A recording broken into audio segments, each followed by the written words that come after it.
just being like, this can't happen again. I can't be here for this to happen again. And then Carson Kelly, John's son, was the first person I heard scream that you were there. And it was, I think we had 3.5 on the clock, and it was like, holy shit, this is gonna happen. So I mean, I was born in England, so okay. I was Yeah, you born in kind of looked England, at, brought up between the England and the Czech Republic, and now I've lived in Scotland for now like 14 years or something, so quite a long time. Scotland Yeah. has your heart. Yeah, Scotland has my heart now. Yeah, yeah. Hopefully, sorry if I like went on a bit. It's very difficult to kind of keep things focused, and you get a bit tired. But yeah. No, you were. In the 7 minutes in between, I ran upstairs to my wife, and I'm like, "This is going so well. I can't wait to get back to it right now. I'm so happy with how this is going." Uh, Hello. All right. Hello, Jasmine. How's it going? I'm good, thanks. Yeah, I'm good. Awesome. Thanks for taking the time to do this. No, you're very welcome. You're very welcome. Oh, thanks very much for that capability. Jasmin Paris, 2024 Barkley Marathons finisher, first ever woman to accomplish it. What does that sound like to you just over a week later? Yeah, that sounds pretty exciting. Yeah, still sounds pretty exciting. True or false, your 2024 Barkley attempt nearly ended prematurely due to a graphic go-karting accident on the Kelly farm. Yeah, that is true. That is true. Yeah, and I might just be looking at the driver of that said go-kart right there. I've always gotten a little too excited on small engines. I got rid of my motorcycles many years ago, and I made a calculated error and came close to colliding with you while you were doing your shakeout run. So I am very thankful that I didn't collide with you and that you went on to have such success. Um, as an introvert, what has been more challenging for you? Getting through lap 5 at the Barkley or getting through the post Barkley media scrum? I mean, I think lap five was more my normal, I guess more my kind of natural setting than the post Barkley media scrum. Um, yeah, yeah, pretty comparable in terms of kind of challenge, but yeah, no, the lap five was harder. But this has definitely been a bit it's been a bit of a whirlwind the last week. Very nice to see everybody's messages. It's very inspiring. But yeah, it's nice now to kind of settle down into a bit more normal life with the kids again and back at work. I bet. Yeah, you've been very gracious with your time. Did you know and expect this to be as big a deal as it turned out to be, just from the media side of things? Is that kind of in line with what you expected? I think it's been bigger than I expected, but I thought it might make some waves if I managed to pull it off. I think maybe the dramatic ending kind of added to it, which definitely wasn't planned, but I think that kind of added to the excitement. I think if you for people that were following it, yeah, that was kind of an added kind of twist to the tale. I got goosebumps just hearing you say that and then reliving it. We both have plenty of experience with dramatic finishes at the Barkley. Yeah. um, the talk about I'm gonna go away from Barkley real quick because I was fascinated by this. We got to hang out and have breakfast post Barkley. This I don't know if it's the exact next race on your calendar, but this very unique race that you're going to be partaking in here soon. I want you to talk about that because I just was fascinated that it's even a thing. You mean the Scottish Islands Peaks race, yeah? Yeah. Yeah. So I mean, this is a wonderful race. And yeah, so it's kind of very low key. In fact, I don't know any sponsors of this race. It's basically a race where you do it in teams of five. There's three sailors, two runners. You're on a sailing boat. You're not allowed to use any kind of engine power. It's just wind power. And you set off from Oban and you sail over. You actually do a little bit of a run first, a little bit of a race. The two runners, and then you jump onto your dinghy, you row out to your sailing boat, and they sort of almost pull you on as they're already setting off because they're trying to get a kind of a head start. And then you sail over to Mull, you run up the runners run up a mountain on Mull called Ben More, then you sail over to Jura and you run the Paps of Jura, and then you sail over to Arran. These are all islands off the west coast of Scotland, and you run over up a mountain there, Goat Fell, and then you sail back to Troon, which is the kind of final harbour. And it's really exciting. It's a wonderful race. It has a fantastic atmosphere. And it kind of the challenges of it are that there's a kind of big tides in between these islands, so you at certain points you'll just get stopped if you're kind of missed the tide gap. So all the boats kind of, I guess, pile up if they've missed the tide gap. So it ends up creating these big gaps of maybe like 6 hours between sets of boats that finish. So you can be like 10 minutes later than the runners in front of you, and that'll be the difference between making the tide gap and not making the tide gap. Yeah, it's just a really exciting, fun race, and it has very much that kind of fell runner feel to it of kind of being low key, being sort of wild. It's just everything I love about fell running, really friendly. But yeah, great time out in the mountains. And to clarify, there is a sailing crew and a running crew. You're not doing both yourself, correct? Yeah, you can run in an all-rounders team where everybody has to do a little bit of running, and I did that one year. Actually, I did that when I was 13 weeks pregnant with my daughter, and the sailors Of didn't course know you at that did. point. My friend knew, but nobody else knew. So we actually had an extra person on each mountain on our team. Um, but yeah, I've the other years I've done it as a kind of runner sailor team. So you can do either combination really. You touched on it there, something I wanted to talk about, fell running and your training grounds and where you harden your craft. Talk a little bit about what your training grounds are like and how they can prepare you for races as big and nasty as the Barkley. Yeah, so I mean, I don't for those that don't kind of really know what fell racing is or hill racing as we call it in Scotland. I mean, I think we have the kind of ideal hills for it in the UK because we don't have that much forest and we don't have that many kind of spiky mountains that are easy to fall off. So it's kind of racing in the hills. Yeah, because of the Alps it wouldn't work so well, but That's it's kind of immediately where my mind went. Yeah. yeah, exactly. So it's kind of just racing. A lot of the traditional kind of fell races are basically actually we're from kind of village fairs, and you sort of run up the local hill and back again. But the longer races will be kind of some will be point to point or a big circle, but just across the mountains really. But usually off they'll just be between certain points and you navigate your own way. So it's really comes down to kind of navigation and people that are local will have recce'd the route and got all these fantastic lines and but you can easily lose the you might be following a local runner and lose them in the mist and then you're kind of stuck on the fell. So fell runners generally have pretty good navigational skills and just kind of understanding I guess of the landscape and the kind of terrain that they're running across because it's often, as I say, not on paths. So that's kind of, I think, pretty good training for Barkley in terms of navigation, but also in terms of that kind of rough terrain. So very typically fell runner would just run straight up something pretty steep, no switchbacks or anything, because you just go in the most direct line. And similarly down, you'll take the most direct line, regardless of whether it's through it's a pretty steep slope or maybe through kind of bracken and heather and rocks and things like that. So pretty good training, I think, for Barkley in terms of terrain.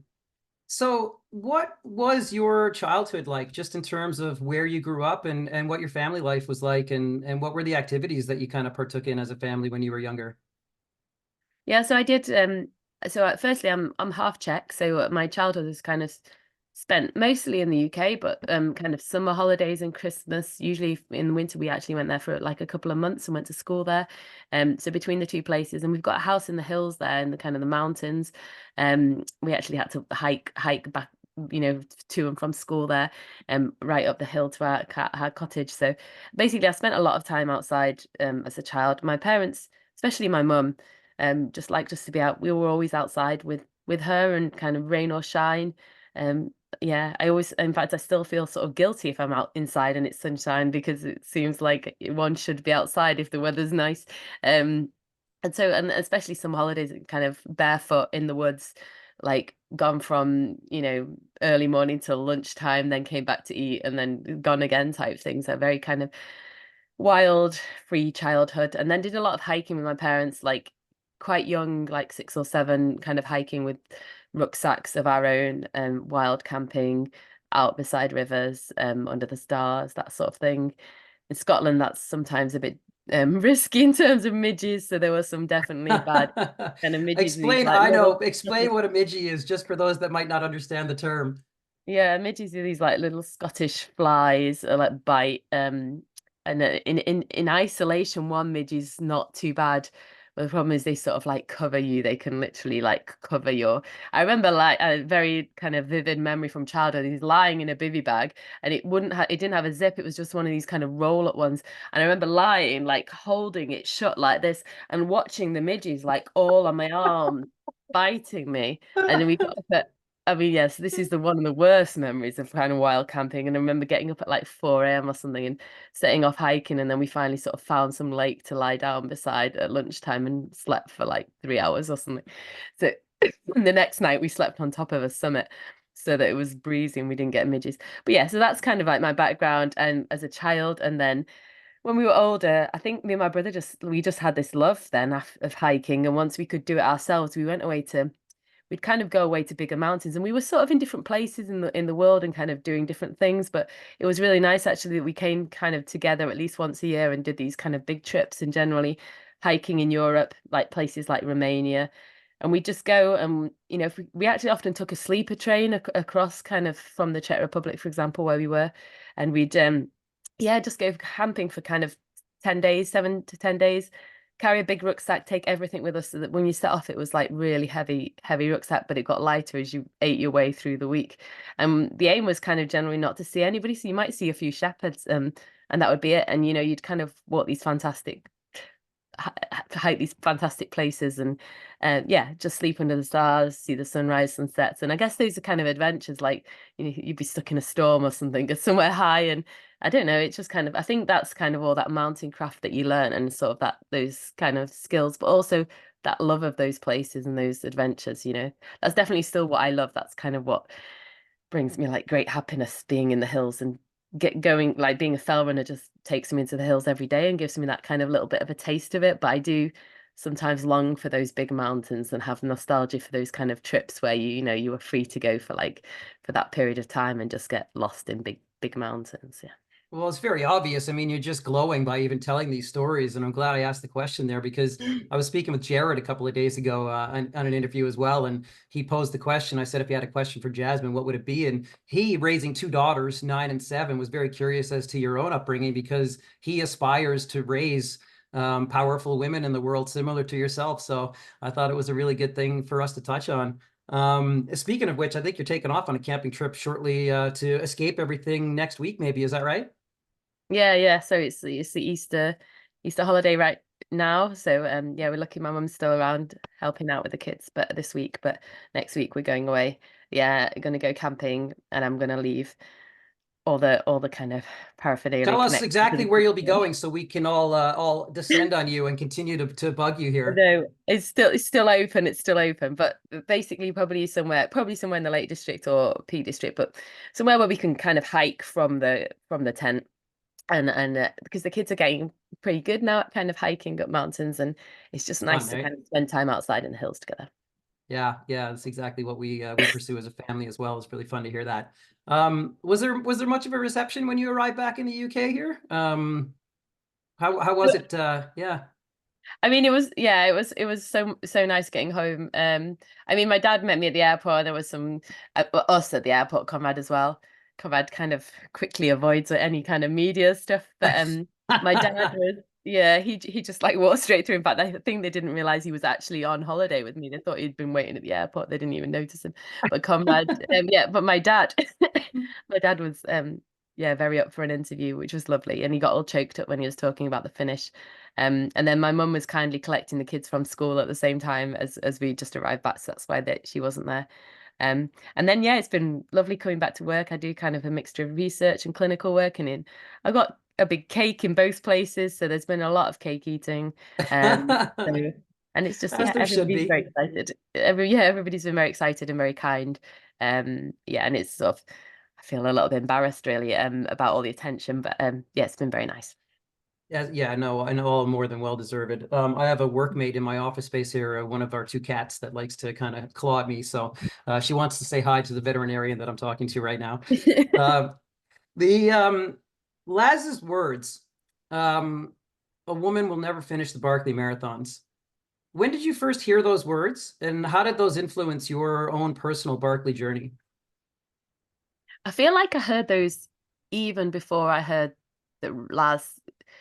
At some point, I basically heard that Laz was keen on me going to try Barkley, or had said that he'd be keen to see me attempt Barkley. But I was aware, I think, that of him saying those words even before that. Um, I think I still needed to wait for me to want to do it before I went. Um, I think it was after the Spine race in 2019. I heard that he'd sort of said this, and initially I thought, like similarly to the Spine, I thought, what it sounds a bit. Why would you want to put yourself through that? Sorry.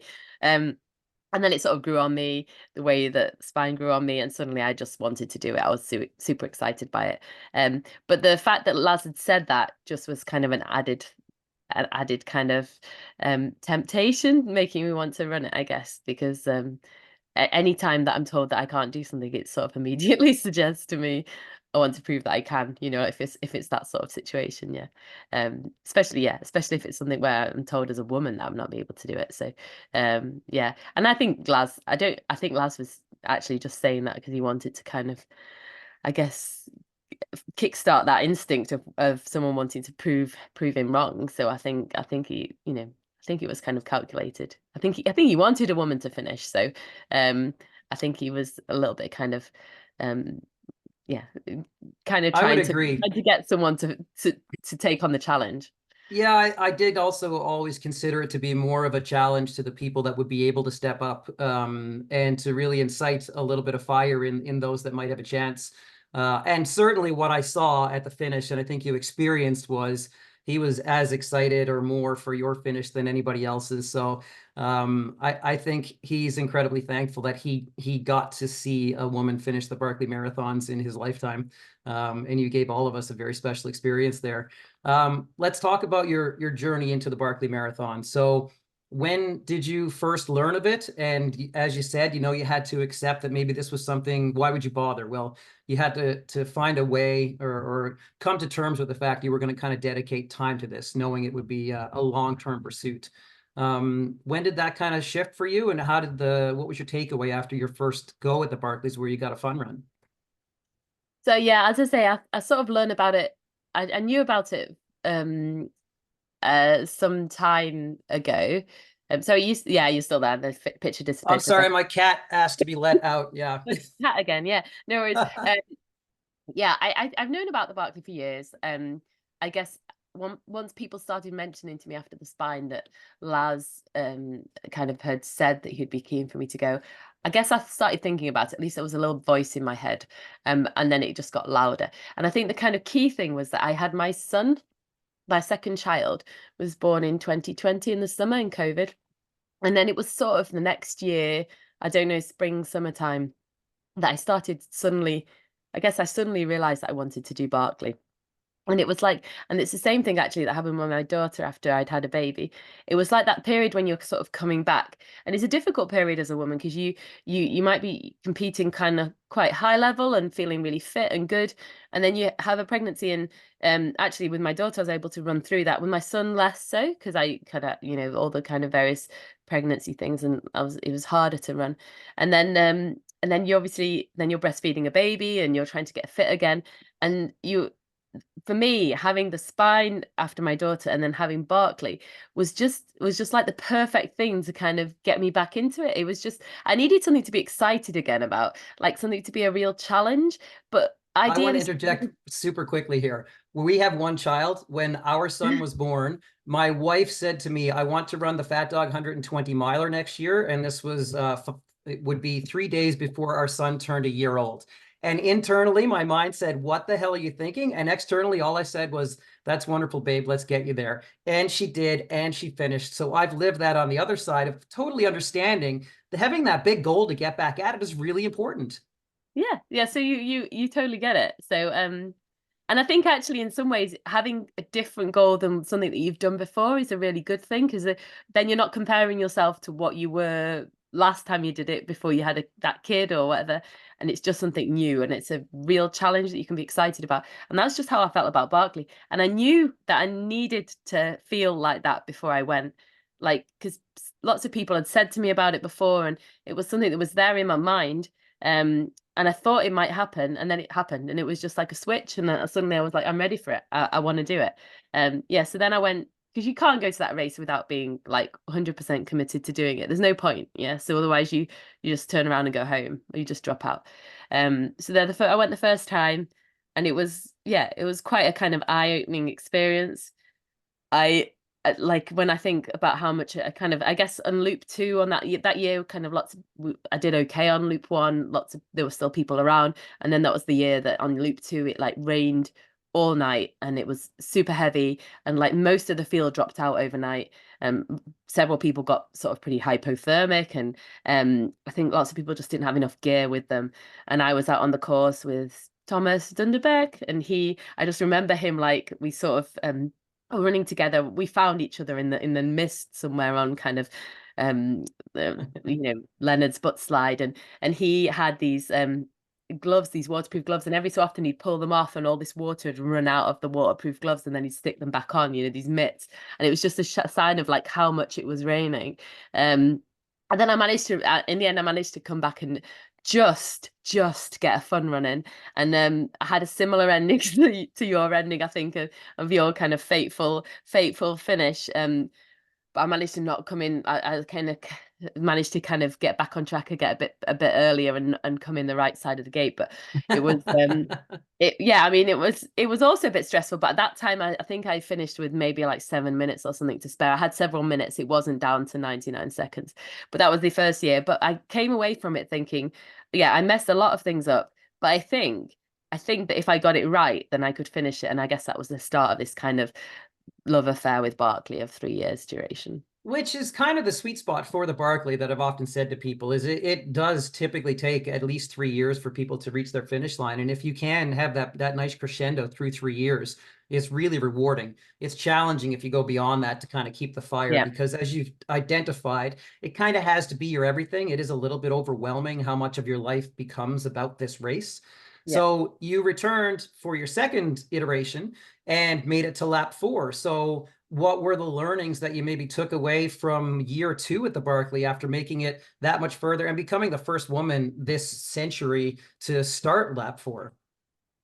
Yeah, so I guess second time round I was better prepared. In the sense that I made fewer nav errors. I would have to say that I think that navigation on Barkley, it's interesting that even the kind of people that have finished multiple times, like John Kelly, let's say, Jared, it's not like they don't make any mistakes. They do still make some mistakes. They're just very quick at correcting them. And it was Yeah. really interesting to see this No year that fatal was, mistakes. pardon? No fatal mistakes. Exactly, no fatal mistakes, exactly. So and I guess what happened the second year was that I still made significant mistakes. They weren't as bad as the first year, certainly on that third loop on the first year. And I just started to feel more comfortable in the forest on my own. Like it started to feel more familiar, the whole thing. So I guess, and the fact that I managed to do 4 loops, for me, it was actually really important to do that. I kind of finished that fourth loop because it felt to me like you're almost there. Like doing the fourth loop is kind of almost the hardest one, I think, at Barkley, because Yeah. if you go out, as I found this year when I went out for the fifth loop, at that point adrenaline's carrying you. That's all you have to do. You know that you just have to do that final loop. So the fact that I'd already done the 4 loops the year before was a huge kind of benefit for me going into this year when I did the 5. I think one of the things on last year when I just did 4 loops was I actually went into it and I kind of wasn't that sure about my form beforehand, and it wasn't through lack of trying. It was just a combination of things, including kind of some chronic knee problems, and kind of fatigue as well, actually. And I think combination of having young children, maybe some kind of Yeah. effects of COVID, and I sort of trained as much as I could through it, and I felt better than I had done, um, kind of when I actually got to the race. But I was aware that it wasn't the ideal setup, and I certainly didn't feel as confident last year as I did this year. Like this year, I was like, I thought this could really happen. Whereas last year it was still, I'm not surprised that it didn't work out last year. Did But I your certainly training more for change alter at all over the 3 years based on the experiences that you were gleaning from the park? yeah, I think I basically this year I did more ascent. Um, like I just did more sessions where my long run would be, find a mountain and like find a hill and run up and down it. Um, lots and lots of times. I think kind of the most memorable kind of sessions were like one long run where we were on holiday kind of near Callander in kind of just a bit north of here in Scotland. And I just ran up the local kind of big mountain 5 times one morning. And obviously you have all the tourists coming up there, and they didn't start coming up till I'd sort of was on my third loop of the up and downs. But you get some funny looks when you kind of run up that. That's the sort of thing people just walk up once, not multiple times. So if you tell them that you've been up 5 times, you get some funny looks. But then the kind of the most memorable, I think, one and it's training kind of run that I did was one morning here and just on a hill near home. And I actually knew that I wanted to get kind of 9 hours of hill running reps up in roughly. But I wanted to take the kids swimming at 10:30. So went to bed with my son at 8, got up at midnight, and went out sort of into driving rain at 1 a.m. And it was really cold. So it was about 1 degree. And as I started climbing up, I obviously went through this kind of snow line into sleet and then a blizzard. And then I would drop down and go back through it all again. And that's the worst bit when you're in kind of bad weather is dropping out of back into the kind of rain again. And I was doing this up and down with a poor dog who, like, he loves running with me, but he really doesn't see the point of hill reps. He's always like, can't we just go up a different hill instead of going up the same one all these times? But then I Sounds like a got this smart fantastic dog.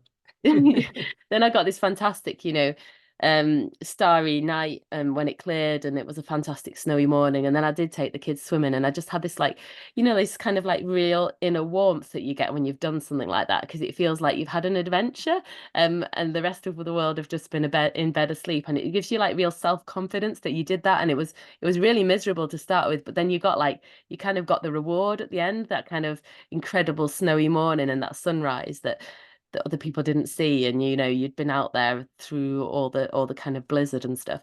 So I think that's the I've sort of thing that's the memory that you have when you go to Barkley, and it's those kind of training runs that really stand you in good stead.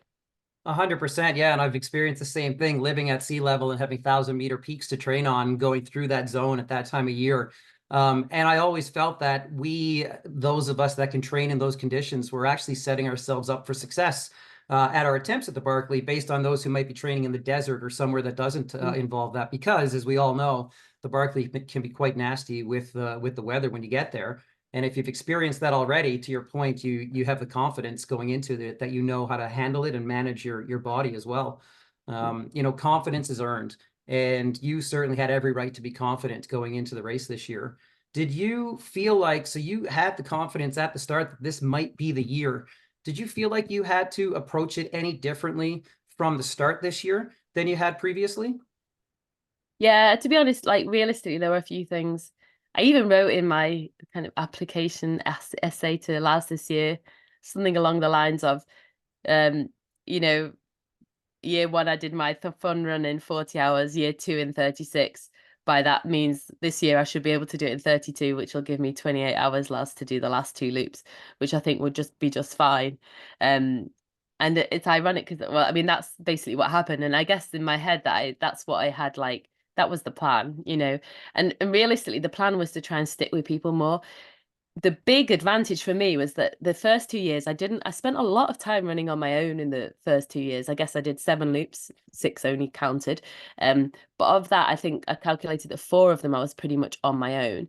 And that's a big benefit when you go to Barkley, because what I knew, you see, was that if I could stay with people for more time in the initial loops, when I got to that kind of crucial final loop when you're on your own, I would probably be okay with navigating around it, because that's the danger, isn't it? That if you're Yeah. with people a lot and in the kind of and you don't learn, then it's difficult to find your way around it, because it's not straightforward. It's not an easy thing to learn if you're just following somebody, I think. So and so my aim this year was actually not to worry so much about navigating in the first bit, and like to just with try and be with a group and like obviously contribute to, but try and stay with a group. And ideally in my head that was either John Kelly or Jared, if depending on like in kind of. And I guess I didn't, because I knew Aurelian was going to be back as well, so I was kind of anywhere in those kind of people that have done it before and that I know have the kind of capacity to go the full hog would Pull, be pull. great.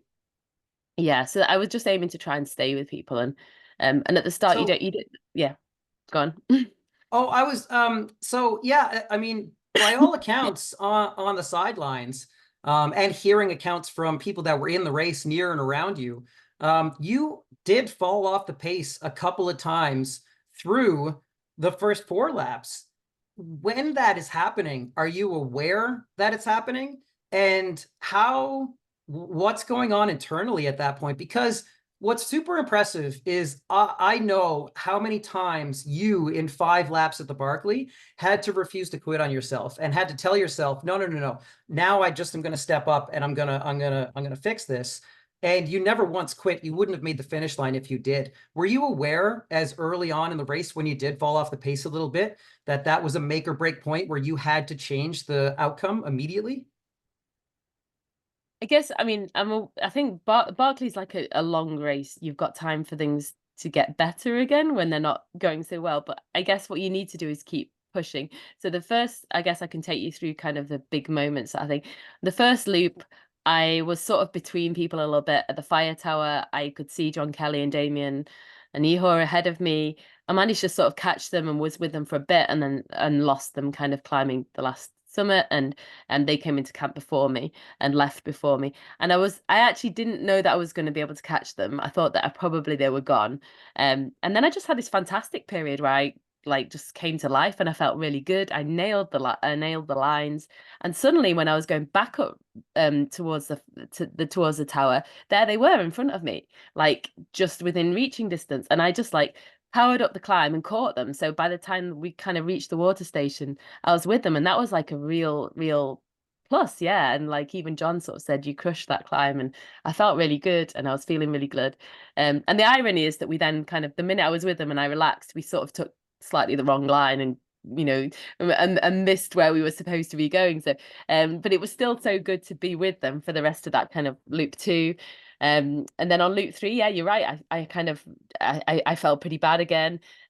Struggled to eat, and I guess I just sort of I just basically I just really wanted it so much that I wasn't willing to give up. And I remember I came into camp and I was sort of I think that was almost the hardest bit, because I sort of said to Comrade, that was so awful. I really don't want to go out. And at the same time as I was saying it, I knew it wasn't an option. You know, like I wasn't going to allow myself not to go out. And that was the thing. Like it wasn't an option. And I think it was that's what like kind of made me put my head in my hands, and because I knew that I wasn't gonna let myself not go back out. So yeah, and then I went and The the so same sort of the thing. fourth interlupal going out onto 5. I was on the sidelines watching that unfold, and I saw you getting ready, and Jared was coming up, and it seemed very obvious that clockwise is the preferred direction. That was the way that you wanted to go. You weren't quite ready to go. Jared asked you if you preferred clockwise. Do you remember what you said to him? I do.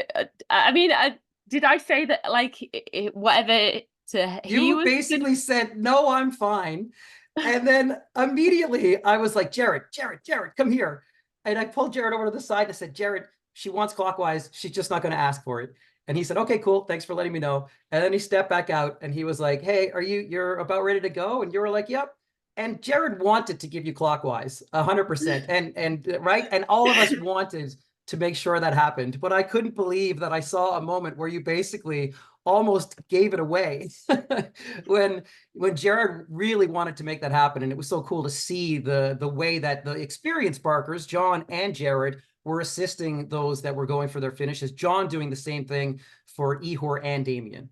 Yeah, I mean, it was incredibly kind, and yeah, I was aware of the kind of interaction with you, like saying to Jared as well, because he said it first, and then, um, I guess, yeah, I was kind of over. That was like such a nice thing going out onto Elite Five. Actually, when I felt so bad, was that he'd offered that, and that he'd said that I could do that, because I guess I was also aware that it's the better direction. He had been ready to go, and I sort of felt like I'd just come in, and even someone standing there, even while he was still getting ready, someone said, "If you want to go clockwise, Jared's getting ready to go." And part of me was thinking, well, it seems like the wrong thing to do now. To like, even if I was ready to jump up and go to the gate, then it felt like kind of a bit sneaky and wrong to like steal clockwise from in front of his nose. So when he came and like offered it, and then especially when he sort of said it again, it was really nice, and it also you know, in many ways it saved the whole situation anyway, because it made me go there and then, because otherwise I might have sat for another 2 minutes, and who knows,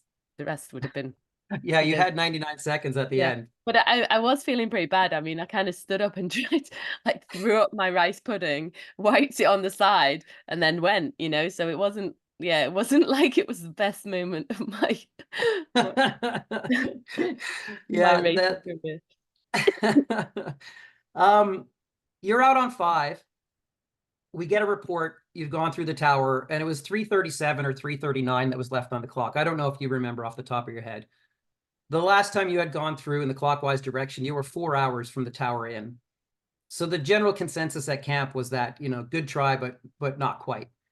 Having been there and gone through a very similar thing myself, when I had my Barkley in 2017, I got lost counterclockwise at the garden spot for at least 45 minutes to an hour. And when I finally found the book, I looked at my watch and realized I had to get from the garden spot to the finish faster than I had on my previous laps.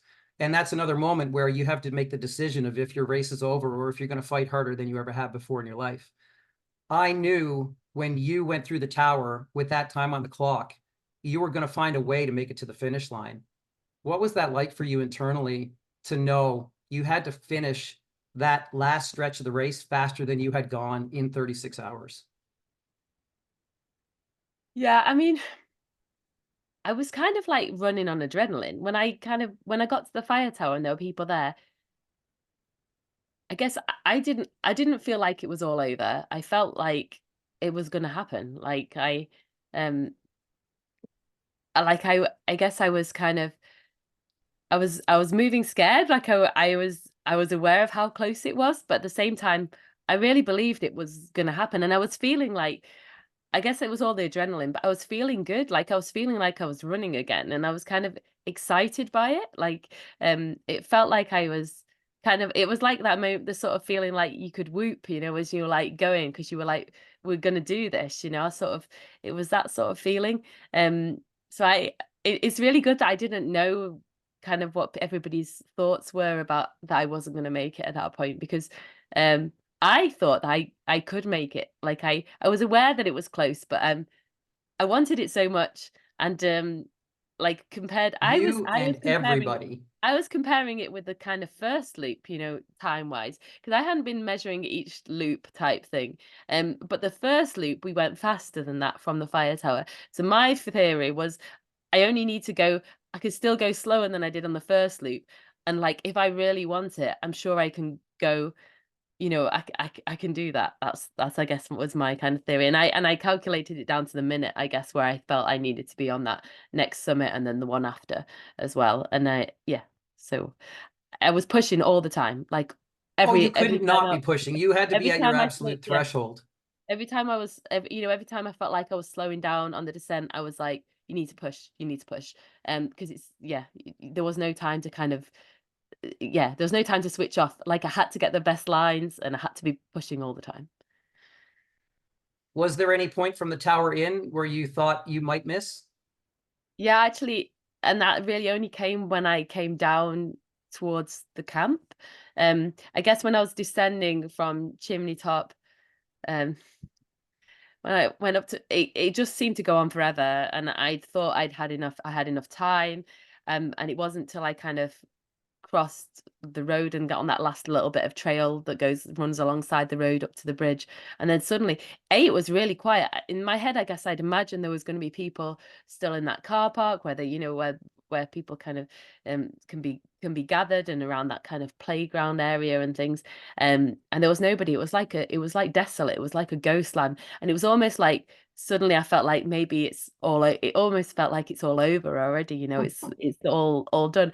And there was and I guess it's because everybody was at the gate hoping that I was going to appear any moment. And then I was running along that kind of flat trail, and I realized that then I just like expected, I guess, to have 15 minutes there, and I had something like 8 minutes when I started running along it. And I suddenly was like, actually, you might not make this. And then all those thoughts came through my head of like how awful this is going to be, because all that time I'd held on to this hope, and suddenly the hope was like unclear, and it was awful. It was like gut wrenching. Um it was all those kind of scenarios, but mainly the thought of like just reaching the gate seconds after. It was too awful really to contemplate after I'd put everything in it, and after I'd believed so hard all that time that I could do it, and then suddenly I was like, I'm not sure if I can. Yeah, it was awful. It was torture for us on the sidelines, just you know, sitting there with zero control and just hoping it was going to happen. Good. Yeah. Okay, so we had to take about a 7-minute interlude there while I had to save a file and get back in again. And Jasmine commented that that was about the time she had from the storybook trail into the finish. So I was giving her some PTSD. So my apologies on that one. We left it with basically you getting into the park and it kind of feeling desolate, like you had maybe missed. Just that juxtaposition of emotions from there till 60 seconds later. What do you remember personally from the pavement in the campground? From the point I hit the kind of road, you mean, in the From the campground? moment yeah, from the when you cross the bridge into the campground, I guess, from the little playground up, what do you Yeah. actually remember from that? I mean, I guess in my head, I'd said to myself, just get to that point and then you're nearly there. And then maybe you can walk for a moment before you have to run up that hill. And then I got to there and I was trying to look at the watch and I couldn't really see it properly because my watch, I could only see it in certain lights and certain angles. And I think it was about 56. And then somebody, a kid appeared on a bike and was sort of shouted, "You can do this." And then somebody else appeared and was started shouting at me, "Pump your arms, pump your arms." And Let me give you some advice. and I was like, and I tried to look at my watch, and he shouted, "Don't look at your watch, just run," type thing. I don't know. He said something like that, and it was and yeah, and it was almost like I was. It felt in a weird. I guess it was almost like kind of out of body. Like I was just kind of moving. I was going through the motions. And when he said pump your arms, it actually did help because that's what I was doing. I was just kind of going through the motions of running. But I was so exhausted and so kind of desperate to just walk and breathe, that it was really hard. It was really hard to keep moving. And I couldn't almost believe that I was still managing to do it at that point because by this point I was running up the hill. But all my focus was on just keeping going. Like it was just try to keep going, doing what you're doing. And then I guess as I came around the corner, I could see the gate, which was incredible because there was all this sort of big crowd of people around the gate. And there it was, this thing that I'd aimed for all this time, and yet I still didn't know I was going to make it there in time. Um, this focus, and all I could see really was in was the gate, and then there were all these the people cheering and the noise and the clapping and the whoops and the shouts.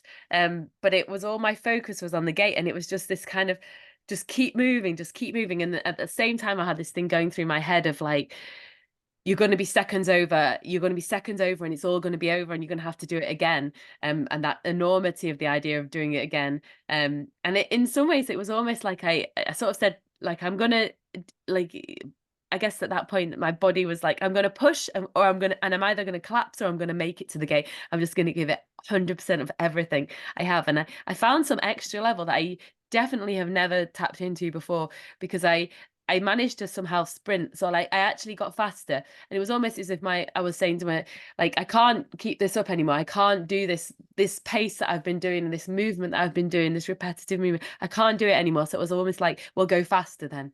Like you're gonna give it everything, you've got to go faster then. And so I actually did something that akin to like a semi-sprint at the end. And it was just to get to the gate. But it was incredible because I'd like lost all control of myself. It was all about just getting to the gate. So if you look at the video, when I reached the gate, I just kind of went right over the top of it. And it's because I didn't have any control anymore. It was just about getting to the gate. And once I touched it, then was the lost control. So like I kind of went right over and then slid back down. And then all I could just do was breathe. But that and I guess in my head, I wasn't even 100% sure I'd made it in time, but I'd given it everything, and that was all I could do at that point. And I'd reached the gate, so it was over, and I could, yeah, it was just the relief that I was done, and I could just lie there and breathe. So it was amazing. It was it was it was one of the greatest sporting events that I've ever got to witness live. And I've actually been to some really cool sporting events live. I've been very fortunate. I'm a super hockey fan and have gotten to see some epic playoff overtime victories. And this ranks right up there as one of the greatest things I've ever seen live and in person on the sidelines. And you gave all of us something incredibly special that we're all going to take with us for the rest of our lives to see someone in that space of, as you've said, you've never been there before. And I think that really for the people that have been to the Barkley, that to me is the thing that is difficult to explain and that grabs people and that kind of keeps them coming back, is that it dictates, it necessitates that you have to extract something from within yourself, not even just physically, really mentally, that has never been on display before. Is talk a little bit about that, and this year in particular, just in terms of that space that you found yourself in, and knowing when you're in it that I've never been here before. I'm rewriting my understanding of what I can do right now. Yeah, I mean, that's the incredible thing about these things, isn't it? You redefine what you thought you not just capable of, but like who, I guess in a way, who you are. Like you redefine kind of all your kind of, you have to redraw your limits, I guess. Um, for me, like I think you kind of touched on it before. This I had so many points in this race where I felt really terrible, and like unless I'd and I didn't give up, you know, like I guess everything in me wanted to stop long before that final sprint up to the gate. I wanted to stop, and it's true that at that point I felt like I dug into something deeper than I've ever been. But even before that, I was like repeatedly had to kind of go to that place that was far beyond my comfort zone, and I guess just just battle through it, just to kind of head down, keep going. When it felt really awful. I mean, like there were like a couple of points where I actually lay down because I felt so terrible. I was struggling with my stomach. I couldn't eat. And I was just like kind of exhausted. Like you say, I got dropped by John Kelly's group on loop 3. I got dropped by Jared and Greg on loop 4. And those times it's like, you know, all I wanted to do was just stop and lie down and then for it to be over. And it was just like just forcing myself to keep moving one foot after the other and just to do something to keep myself going and get back to the camp and then get back out again. And so many times in that race it was like that. And that final bit was just, it was almost like it was a culmination of everything. And it was like so harsh to have to do that at the end when I'd already done it so many times, and then it was asking it of me It's not, it's again, unfair. just when I thought I was gonna do it. And then suddenly the whole thing, it was just like a typical Barkley thing, wasn't it? It was just because that's what the race is like. It straight as you think that you're okay, it just like throws this extra kind of twist at you, and makes you think again. I think that's like what it's like. And so that final finish, in a way, it was fitting for Barkley because it was like, oh no, it's not going to be that easy. We're going to ask you for one last big effort. It was a bit like that. So. And that is exactly it. I mean, that's what I've always believed. That's what makes the event so special. That's what makes this weird race where you're doing 5 laps in the woods of Tennessee in a park that really doesn't seem that foreboding when you're going into it. Such an incredible challenge. Um, have you watched the footage of yourself coming across the finish line much? Yeah, I've seen it from lots of different angles. It makes me quite emotional as well. It just confirms, I guess, what I thought about how I was feeling at that moment and how, I guess, semi kind of conscious I was. Like I definitely, yeah, I'm aware that I was just kind of on the verge of, I On the guess, brink. collapsing. I was on the verge of collapsing, and it was also yeah, exactly on the verge of it all being a very different story. I saw when I saw you enter the finishing chute, I saw a primal look on your face. It was very basic and animal, just primal instinct that, the gate was the prey, whatever it took to get to the gate, and you had accomplished your goal. And that is indicative of what you've just described as being in that space that you never found yourself in before. Um, do you think you'll be able to take that now, and apply it to other things in life and racing, just knowing that there's something else in there that you really never had exposed before? Yeah, I mean, I think that's what's making me like want to grin when I kind of think of it, you know, like it's that's the warm feeling inside. It's that. Um, yeah. I mean, somebody asked me like, do you not get anything at the end of Barkley? And the idea is so laughable, you know, like what could be greater than having done it, you know? Like what could be greater? Like a medal is nothing in comparison, is it? Any sort of prize is nothing in comparison. It's just, yeah, it's the knowledge of, I think it's the knowledge of how hard I had to work for it, and where it took me. I think it will, I think that's it's a really good thing. And I think it's gonna be great for kind of all the future things that I do, in terms of kind of giving me that confidence and self-belief, knowing that there's this extra level there, whether I end up going there again. And tapping into that. That's another question. Do I want to go there again? I don't know. But knowing that The it's there fact if that I you've need even it. mentioned that 10 days out is shocking. So there really is, as we talked about, there's the attractant to that very special space that you find yourself in. So you could see yourself potentially, I mean, you haven't written off the idea of maybe even going back there again then. Oh yeah, oh to Barkley. Yeah, I mean, I've not written it off. I think, to be honest, with the thing with Barkley is like I'm already missing the like the people there. I'm already missing the whole scene. Like it's been a big part of my life for the last 3 years. But I don't know if I'll go back. Um, like for one thing,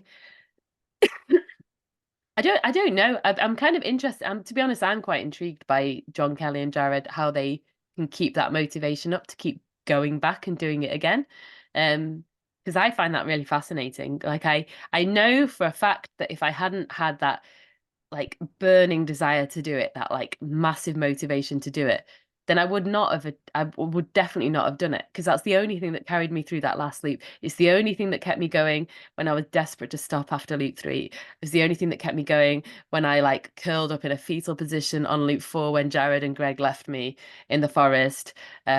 Like basically feeling like my guts were like ready to like fall out of me. That's the only thing that made me get back up and carry on to the next book and climb over the top and find my way back to the campsite. And I don't think that without that desperate desire to finish it again, then I could do it. Again, but who knows? What I will miss, if I assuming I don't go back, is the camaraderie and the people at Barkley. And I know that already. Like I'm already missing them. I already feel nostalgic for John Kelly's farm the day before, and the campground and marking up maps, and just time on the trail, and the people that cheer you back into the fire tower, and the camp, and afterwards. I already feel nostalgic for all of that. So but You get whether, over it. yeah. So whether I go back, and I just mentioned it briefly, but for me, flying over to the US was like quite a big decision in terms of, trying not to fly too much in terms of the impact on the climate. So, and there's a kind of co-founder of the Green Runners. So for me, it was actually that was a kind of, it was a dilemma about flying to Berkeley, and I did it, but to keep going back year after year, I think wouldn't be the right thing for me. As in terms of a And that decision. makes total sense. I misconstrued what you were saying there and thought it was Barkley specific. It wasn't, which is actually kind of a What relief it because wasn't. It wasn't. Yeah, you're right. But and so sorry. Yeah, it was. But like it is interesting because I feel that you can, knowing that place is there that you can take yourself to in terms of effort. That that can equally apply to a race like the Tour de Géant, which is the next thing I'm doing.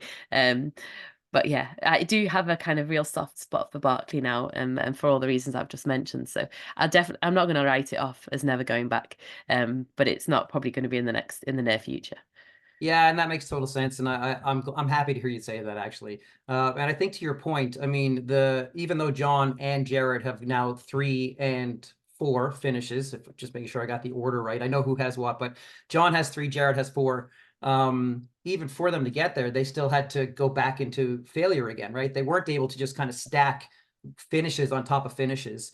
And I think that taps into your point of it needing to be your everything, right? And personally, this was my farewell tour to Frozen Head. I wanted to thank Laz and crew, everyone associated, and I always wanted to be a part of things from the sidelines, crewing for somebody.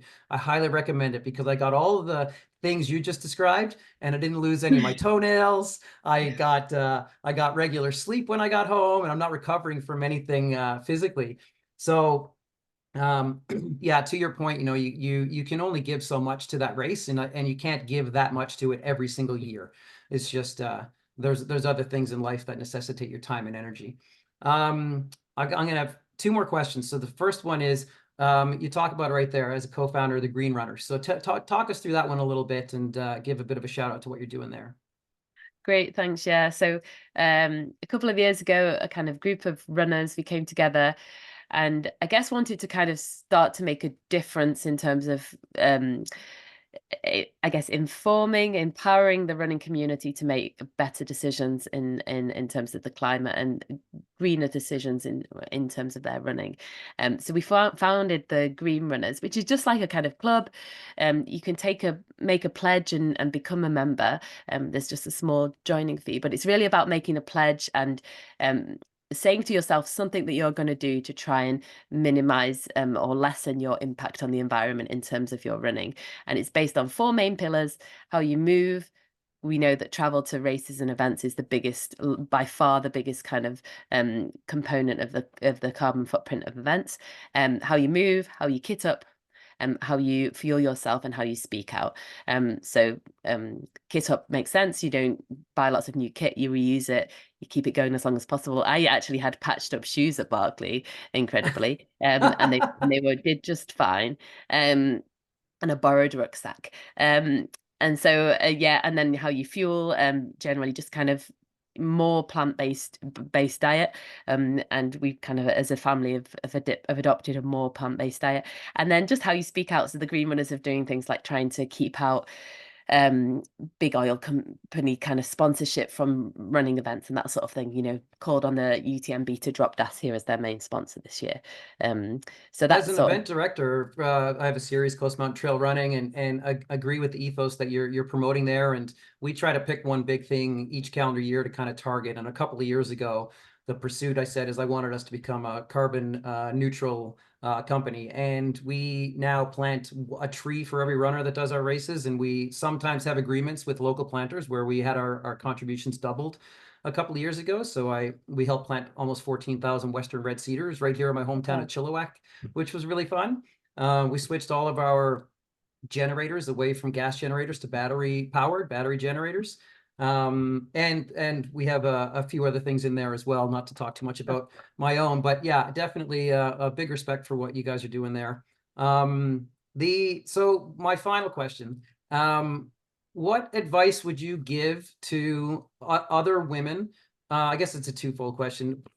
First, specific to the Barkley, what advice would you give to another woman out there who might be looking to follow in Jasmin Paris's footsteps, who now is on the sidelines going, you know what? I don't think the Barkley should have just one female finisher. I want to be the next female finisher. I guess I'd have to say, so a few things. So I'd say, I think it's consider it like a longer term project. It's probably not going to happen the first year. Most people need to do it to go a few years. So like be prepared to commit a few years to it. And I think it's totally doable. I think other women can for sure do it. I think that you need to, like, essentially involves a lot of climbing.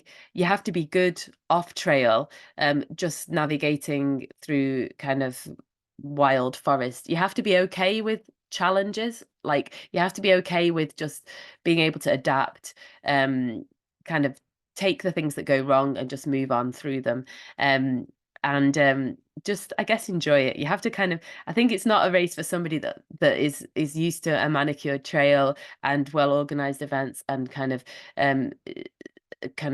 support stations at every corner. And like it maybe you're that person and you'd kind of get used to the kind of setting of Barkley, but you have to just be prepared that it's not going to be like that. It's really like it's some kind of some experience just sort of fending for yourself and being more self-sufficient in wild places is like a really good training for Barkley, I think. So those would be kind of tips, but mainly just like believe in yourself and don't kind of be put off by what other people might think you can achieve. Like go out there and try, because that's the mantra I guess I've lived by in terms of running.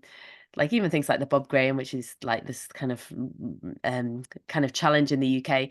That was the thing when I went to the Bob Graham, I didn't really have a kind of idea of what I was going to do. I just was like, I'll just see what I can do, you know? And so that's like, I think the best kind of approach to have going into it. Don't get too focused on what is expected. Just go there and see what you can do and be prepared to go back again, and maybe even again, because it might take a few years to get it And right. maybe even again.